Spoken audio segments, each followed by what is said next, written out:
নমস্কার বন্ধুরা, আবার একটি নতুন ব্লগ নিয়ে ফিরে এসেছি। এক নতুন সকালে বাবার সাথে গাড়ি নিয়ে ঘুরতে বেরিয়ে গেলাম।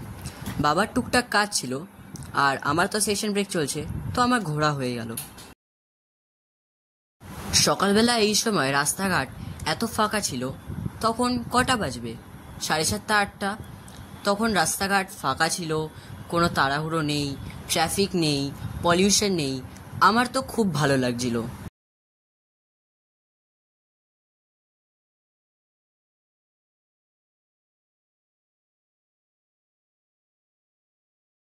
সন্ধেবেলা আমার ক্যারাটে ক্লাস ছিল।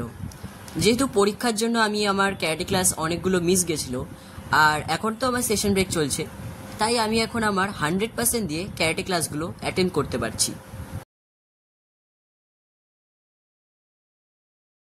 নতুন নতুন টেকনিক যতই আমি শিখতে পারি, ততই আমার কনফিডেন্স লেভেল আরও বেড়ে যায়।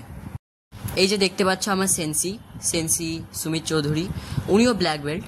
আমাদের নতুন নতুন টেকনিক শেখাচ্ছেন। যেহেতু এই বছর আমাদের অনেক ইভেন্টস আসতে চলেছে, তাই উনি আমাদের প্রিপেয়ার করাচ্ছেন মেন্টালি এবং ফিজিক্যালি। সন্ধেবেলা ক্যারাটে ক্লাস হয়ে যাওয়ার পর বাবার সাথে আবার বেরিয়ে পড়লাম।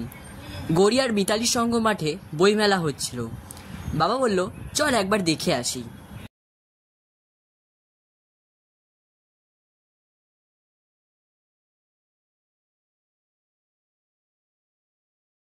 দেশ পাবলিশার্স, আনন্দ পাবলিশার্স, ভালো ভালো স্টল আছে এই বইমেলায়।